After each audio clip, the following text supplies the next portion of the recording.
FRC teams, and welcome to the first Fundraising Toolkit, Section Step 5 webinar focused on the topic of maintaining sponsor relations. My name is Renee Becker, and I'm the first Fundraising Toolkit Coordinator. And joining me for this webinar are representatives from FRC Team 234, Cyber Blue. The first Fundraising Toolkit was created using a grant from the Argosy Foundation, and the focus was to provide teams with materials to help them fundraise, develop local relationships with communities and with sponsors, highlight successful fundraising methods, and to help increase the overall sustainability of teams within their communities. Section 5 specifically focuses on encouraging teams to maintain long-term sponsor relationships through thanking sponsors and highlighting ways that teams can keep in touch with sponsors over a year-long period. In this webinar, we're going to be going over how Cyber Blue has built long-term relationships, some thank you suggestions that they utilize, ways they represent their sponsors, and also some best practices that they have for teams and how they can maintain their sponsor relationships. So, Chris, could you give us an overview or a little bit of background about Cyber Blue? Yes, Cyber Blue, First Team 234, is from Indianapolis, Indiana. The team started in 1999, and we're excited to get ready for our 16th competition season. We work hard to recruit and maintain our sponsors, and we've been very effective at creating long-term sponsor relationships, and that's what we'd like to share. A few of our sponsors, Rolls-Royce, has been with the team since we started. Allison Transmission and Morris Machine are both long-term sponsors, as well as several other community sponsors, businesses that provide us a significant level of support year after year. We've done presentations on sponsor care and sponsor maintenance at the First Championship and other types of forums, and we're excited to be able to share that with a wider FIRST community today.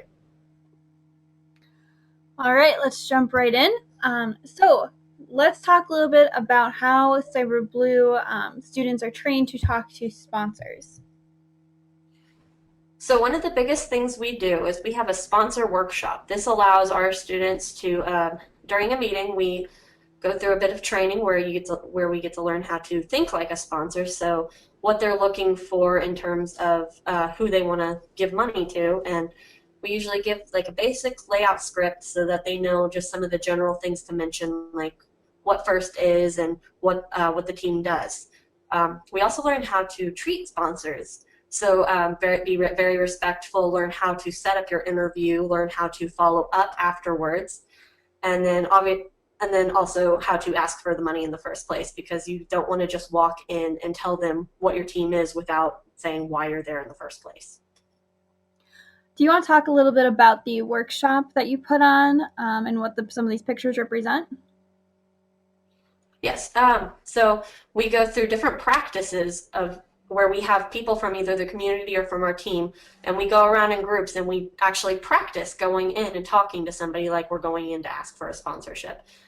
This allows the students to get a little bit more comfortable with how it flows, and just prepares for going out into the community. I worked with your team this fall to actually, I pretended to be a sponsor, and then the students came in to talk to me, and I thought it was a really great learning experience, because after the students would kind of do their sponsor pitch that they had been taught, I was able to give them some feedback on things that they maybe should include, or things that they should clarify as well. And so I thought that it was really great to see the students doing this practice and engaging with the members of your community. All right, so you prepared your students. So what kind, and they go out to the sponsors, but then what kind of benefits do your team sponsors receive once they've decided to support the team? So one of the ways we try to recognize our sponsors is through our website. We try to give as much recognition as possible on our website. We list all of the sponsors that we have on our website, and some of our more major sponsors, we post their logo, some information about their company, and also links to their website. So for your platinum sponsors versus maybe some of your bronze sponsors or associate sponsors, how do you make sure you're differentiating them based on the level that they've decided to sponsor your team?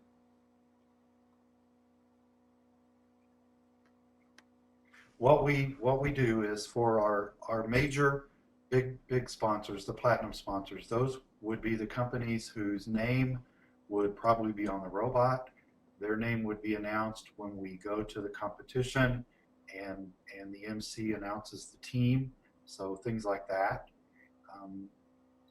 Some of the other big sponsors we will have on our T-shirts and other places, but primarily with the announcements and name on the robot. All right. And now, Amber, why don't you talk a little bit about how you recognize sponsors during competition?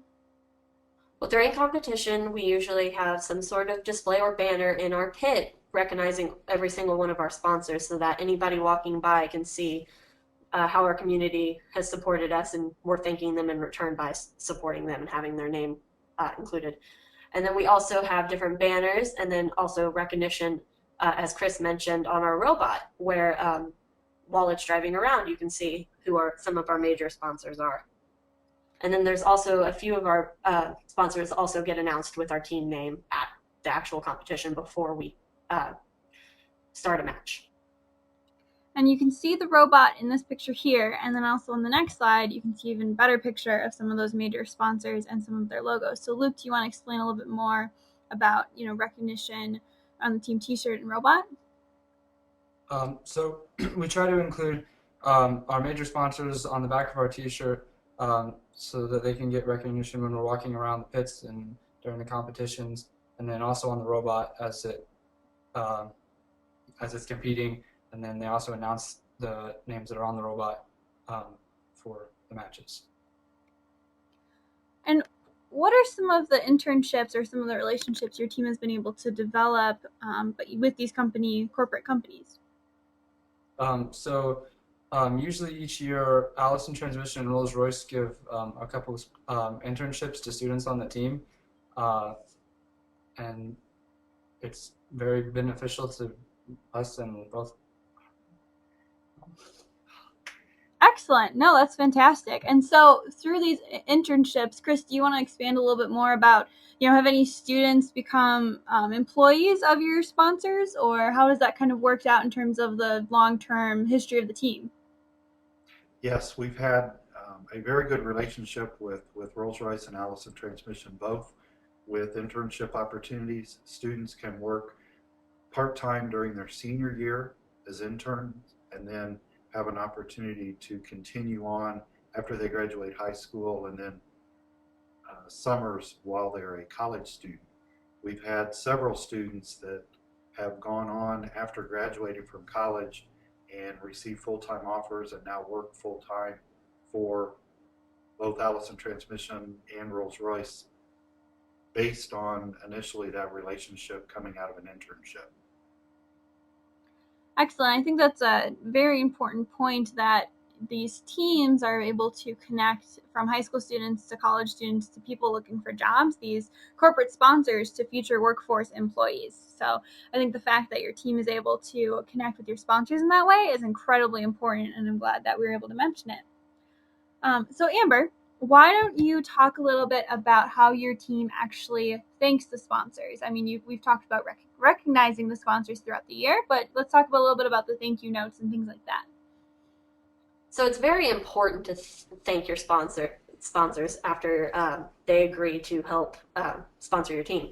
One of the things that our team enjoys doing is writing a personal thank you note that gets sent to the sponsor or taken personally. It's just a little handwritten thank you note from the student that obtained that sponsorship, and that's always something that puts a smile on some of the sponsors' faces.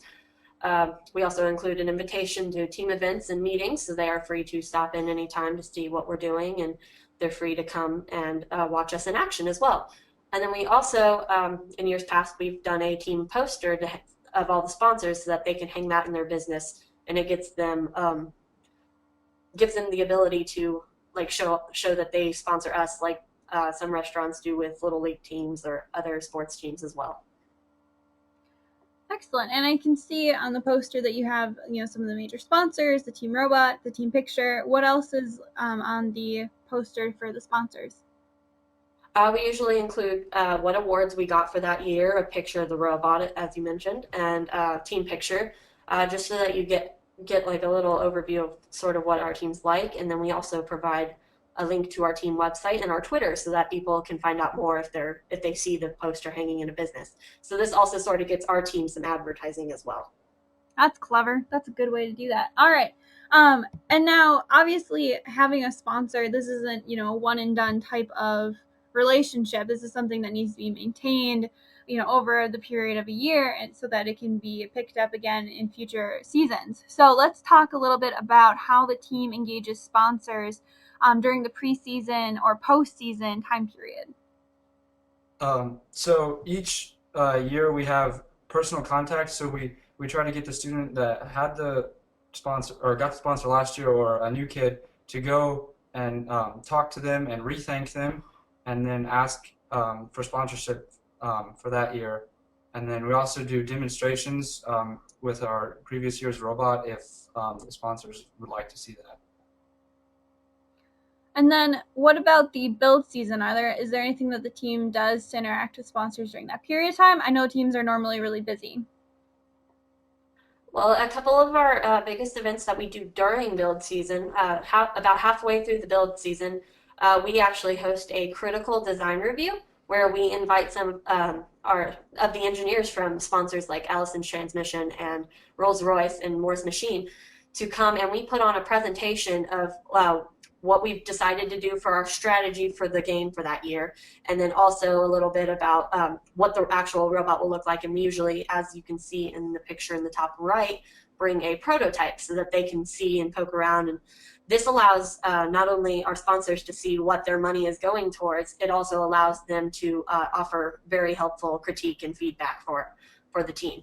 And then a few days before ship day, we actually host a community open house in our lab. We provide an invitation for all of our sponsors and then the community as a whole to come in, see our final robot, and learn a little bit about the game and our team. And you mentioned this critical design review. I didn't quite catch it, do you go into the company and present your robot and some of these ideas, or do they come to you to learn more about the team and the robot? We go into the company itself at the training center that they have. That's very exciting. I know I've heard of many teams doing a critical design review. One of the teams I worked with in Minnesota had done one last year. And I know for a fact that having those engineers on hand were really helpful in terms of making sure we were trying to design a robot that was that would work and be reasonable. So then moving into competition season, how does the team engage with sponsors?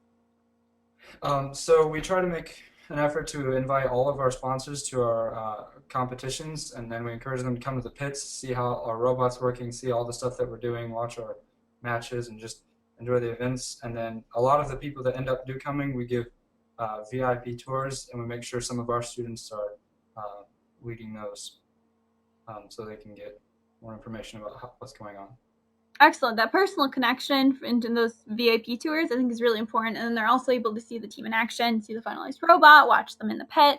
So I did those myself when I was younger, and so I think that that's a great way to engage your sponsors. So now, can you do you have any suggestions for how other first teams can cultivate quality long-term relationships? I know this has taken quite a long period of time for your team to maintain these and create these relationships, but what do you have as a suggestion for teams starting off? So some of the biggest tips include things like make things personal. As we said, we do a handwritten thank you note. We make sure the students go in and talk to the sponsors personally, and it's always good to have a real human connection as opposed to just sending off an email or calling them up on the phone. Keeping contact is very, very important. If you just make the original contact to get the sponsorship and then do nothing else, the sponsor feels like all you wanted was the money, that you don't want to make sure that they stay in touch with your team. And the more contact you keep, the stronger the relationship is, and it can continue on throughout the years. Keeping a sponsor updated with news as into what your team is doing, or how their season's going, what awards they've been getting.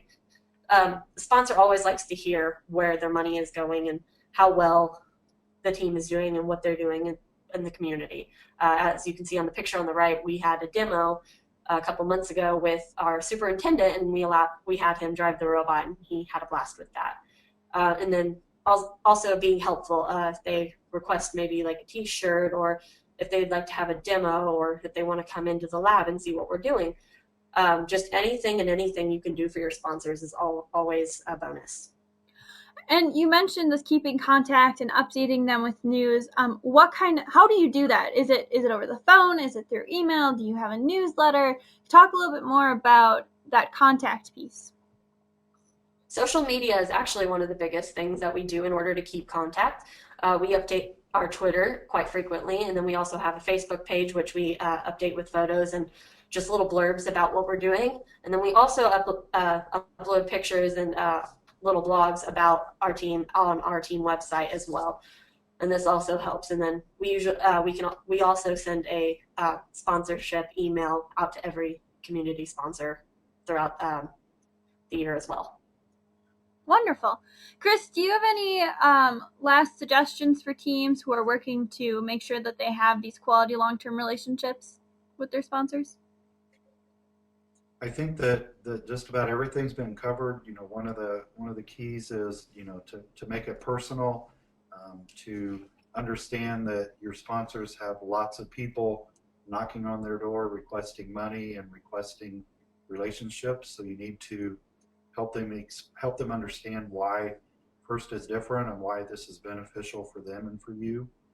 Another thing that's been helpful is we have been able to support events that our sponsor supports.